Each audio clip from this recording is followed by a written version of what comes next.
इस बीच एक अहम खबर की ओर भी हम रुकते हैं जिसका सबको बेसब्री से इंतजार है। इनफैक्ट इसके इम्पैक्ट का हमें देखना होगा कि क्या पड़ता है, कैसा पड़ता है। ट्रंप आज रेसिप्रोकल टैरिफ लगाने का ऐलान करने जा रहे हैं। यूएस टैरिफ से भारत में आखिर कितनी चिंता हो सकती है, इसी का आकलन हम पेश करते हैं। हमारे सहयोगी अभिषेक सत्यव्रतम हमारे साथ जुड़ गए हैं। तो अभिषेक, आज भारतीय समय अनुसार रात को 1:30 बजे जो है इसका ऐलान लगभग हो जाना है, और ऐसे में अब बताइएगा कि हम किस तरह से तैयारी करें, कल सुबह के हमारे सेशन की कहां इम्पैक्ट देखेंगे।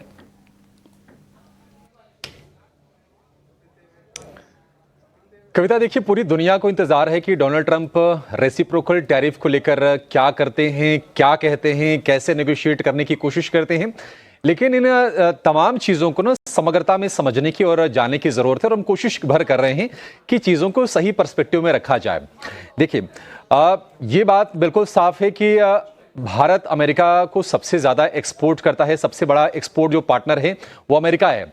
भारत के टोटल एक्सपोर्ट का करीब 18% अमेरिका को होता है, और जो सबसे ज़्यादा हम एक्सपोर्ट करते हैं उसमें फूड प्रोडक्ट्स हैं, जेम्स एंड ज्वेलरी है, फार्मा है, ऑटोमोबाइल है, आईटी सर्विसेज है, इलेक्ट्रॉनिक्स है और टेक्सटाइल अपैरल है। अब ये रेसिप्रोकल टैरिफ की बात हो रही है। रेसिप्रोकल टैरिफ यानी कि एक देश जितना टैरिफ अमेरिका के सामानों पर लगा रहा है, अमेरिका ने कहा है, डोनाल्ड ट्रंप ने कहा है कि हम बराबरी का टैरिफ लगाए हैं। लेकिन ये जरूरी नहीं है कि जो चीज अमेरिका हमें इंपोर्ट कर रहा है या फिर हम जो चीज एक्सपोर्ट कर रहे हैं अमेरिका को, दोनों चीज वो समान हो। एक ही चीज हम एक्सपोर्ट या इंपोर्ट नहीं कर रहे हैं, वो अलग अलग चीजें हो सकती हैं। तो रेसिप्रोकल कैसे होगा, ये इसका मैकेनिज्म क्या होगा, ये थोड़ा समझने वाली चीज जरूर है, और इसको लेकर हम लगातार विश्लेषण कर भी रहे हैं। अब जो चीज हम अमेरिका को एक्सपोर्ट कर रहे हैं, 18% टोटल एक्सपोर्ट कर रहे हैं, जो कि हमारे टोटल जीडीपी का करीब करीब 2.25% के आसपास का हिस्सा बैठता है। और एक्सपोर्ट है 120 बिलियन डॉलर का, और इंपोर्ट हम जो कर रहे हैं, इंपोर्ट अमेरिका से हम कम कर रहे हैं, ये है करीब करीब 70 बिलियन डॉलर के आसपास का आंकड़ा। तो ये ट्रेड गैप है, ट्रेड, आप इसको इम्बैलेंस भी कह सकते हैं अगर ट्रंप की भाषा में कहें तो, इन दोनों देशों के बीच में है। अगर औसत टैरिफ की बात करें तो भारत जो है उसका जो वेटेज एवरेज जो टैरिफ है भारत के सामानों पर, वो है करीब 2.8% का, और भारत जो अमेरिका के सामानों पर जो टैरिफ लगा रहा है वो है 7.7% के आसपास का। तो ये गैप है, ये फैक्ट है, ये आंकड़े भी कह रहे हैं कि भारत थोड़ा ज्यादा टैरिफ वसूल रहा है अमेरिका के मुकाबले, और यही डोनाल्ड ट्रंप की चिंता है। और इसी चीज को लेकर वो पूरी दुनिया को भी थ्रेट कर रहे हैं, भारत को भी धमकी दे रहे हैं, और ये भी दबाव डाल रहे हैं कि बाकी देश भी अपने टैरिफ को घटाएं। और अगर हम इंपोर्ट की बात करें तो भारत का जो इंपोर्ट में अमेरिका का हिस्सा है वो है 6% के आसपास का। तो एक गैप आपको ये साफ दिखेगा। कुछ अहम सेक्टर के अगर हम प्रोडक्ट्स की बात करें और उनकी हिस्सेदारी की बात करें अमेरिका में एक्सपोर्ट में, तो जेम्स एंड ज्वेलरी का करीब 29% एक्सपोर्ट हम अमेरिका को कर रहे हैं, टेक्सटाइल और अपैरल का करीब करीब 28%, फार्मा का करीब 30%, और ऑटो पार्ट्स का ज्यादा है, ऑटो का थोड़ा सा कम है लेकिन ऑटो पार्ट्स का ज्यादा है, 15% के आसपास हम अमेरिका को एक्सपोर्ट कर रहे हैं। और अगर हम ऑटो एंसिलरी, ऑटो कंपोनेंट की अकेले हम बात करें तो ऑलमोस्ट जो 1/3 एक्सपोर्ट है वो है अमेरिका को, जो कि संवर्धन मदरसन हो गया, बालकृष्ण इंडस्ट्रीज हो गया, सुप्रजीत इंजीनियरिंग होगी, ये तमाम कंपनीज हैं जो कर रही हैं। अगर हम गैप की बात करें कि भारत के टैरिफ में अमेरिका के टैरिफ में कितना फर्क है एक समान चीज पर, तो एग्री प्रोडक्ट पर भारत में के आसपास का टैरिफ लग रहा है 37 से 38% का, जबकि अमेरिका हमसे जो टैरिफ वसूल रहा है वो है करीब करीब 5.25% के आसपास का। गोल्ड ज्वेलरी पर करीब करीब भारत में जो टैरिफ वसूला जा रहा है वो है करीब करीब 20% के आसपास का, अमेरिका में है करीब करीब 5 से 5.5% के आसपास का। फार्मा पर ऑलमोस्ट जीरो टैरिफ है अमेरिका में, चूंकि वो इंपोर्टर है। जेनेरिक दवाएं अमेरिका को चाहिए, सस्ती दवाएं चाहिए। देखिए, ऐसा नहीं कि हम ज्यादा टैरिफ वसूल है, अमेरिका अगर कम टैरिफ वसूल रहा है तो ऐसी कोई अहित वाली बात है। अमेरिका अपने कंज्यूमर्स को, अपने लोगों को क्वेश्चन देने के लिए सस्ती दामों पर चीजें मुहैया करना चाह रहे हैं, तो ये अमेरिका की तरफ से ये पहल सारी होती है।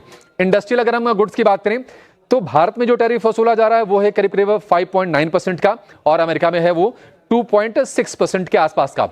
तो तमाम चीजें ऐसी हैं, आप उसकी भी लिस्ट लेकर आइए कि जो टैरिफ गैप है दोनों देशों के बीच में। केमिकल फार्मा पर करीब 8.5% का, प्लास्टिक पर करीब 5.5% के आसपास का, टेक्सटाइल क्लोथिंग पर करीब 1.5% के आसपास का, डायमंड गोल्ड ज्वेलरी पर 13% का, iron steel, machinery, computer, electronics और ऑटो कंपोनेंट पर करीब करीब ये 23% के आसपास का टैरिफ भारत ज्यादा वसूल रहा है अमेरिका के मुकाबले।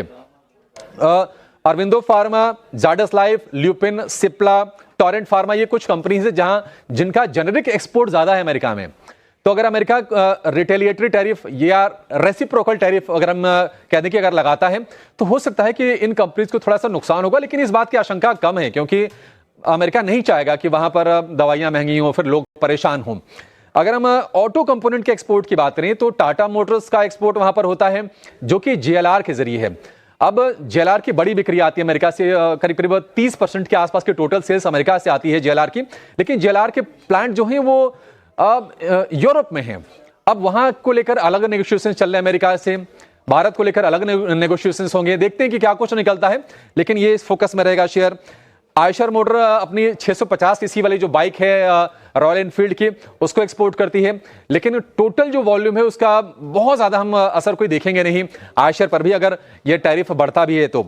लेकिन संवर्धन मदरसन, भारत फोर्ज, बालकृष्ण इंडस्ट्रीज, कुछ और कंपनीज हैं जिनका एक्सपोर्ट का हिस्सा अमेरिका में काफी ज्यादा है। अब संवर्धन मदरसन जो कंपनी है ये एक तरह से मल्टीनेशनल कंपनी होगी है, भारतीय कंपनी जरूर है लेकिन मल्टीनेशनल है। इनके अमेरिका में भी प्लांट हैं, यूरोप में भी प्लांट है, ऑस्ट्रेलिया में भी प्लांट है, तमाम जगहों पर इसके प्लांट हैं। तो ये धीरे धीरे क्या होता है ना कि फिर ये न्यूट्रलाइज हो जाती है, बहुत ज्यादा इंपैक्ट नहीं आता है उस तरह से अगर आप देखें तो। अगर हम ऑटो एक्सपोर्ट की बात करें कि अमेरिका पर निर्भरता कितनी है, तो भारत का टोटल ऑटो और ऑटो कंपोनेंट को मिला दें तो करीब करीब 15.5% के आसपास का एक्सपोर्ट हम अमेरिका को कर रहे हैं अपने टोटल वॉल्यूम का, जबकि बाकी जो देश हैं कनाडा, मैक्सिको, दक्षिण कोरिया या फिर जापान, ये हेविली डिपेंडेंट हैं अपने प्रोडक्ट्स को बेचने के लिए अमेरिका में, और उनके एक्सपोर्ट का बड़ा हिस्सा जाता है अमेरिका को।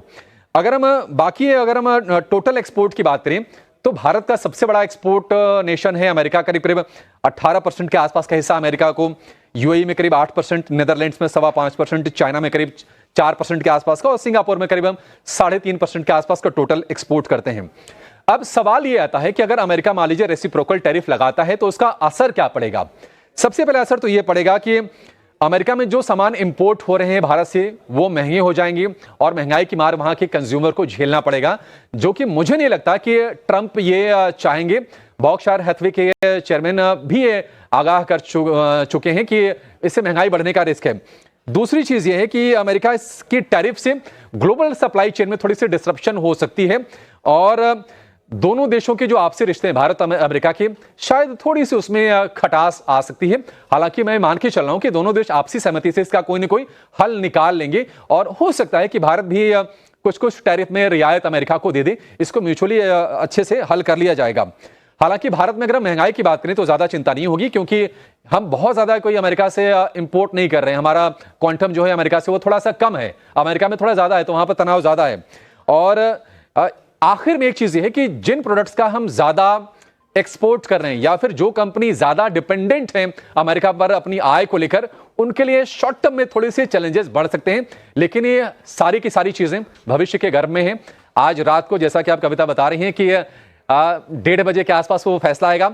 देखते हैं कि डोनाल्ड ट्रंप क्या कहते हैं। डोनाल्ड ट्रंप के कथनी में करने में फर्क बहुत है, तो आज पूरी की पूरी दुनिया की नजर होंगी, और ये माना जा सकता है बाजार भी ऐसा कोई शार्प डिक्लाइन वाले रिएक्शन नहीं दिखा रहे, मैच्योर रिएक्शन दिखा रहे हैं। तो देखते हैं कि अल्टीमेटली होता क्या है, लेकिन ये मानना चाहिए कि कोई ना कोई इसका रास्ता दोनों देश मिलकर निकाल लेंगे। अभिषेक, आपका विस्तार से आपने तमाम पहलुओं के बारे में जानकारी दी, और इसी के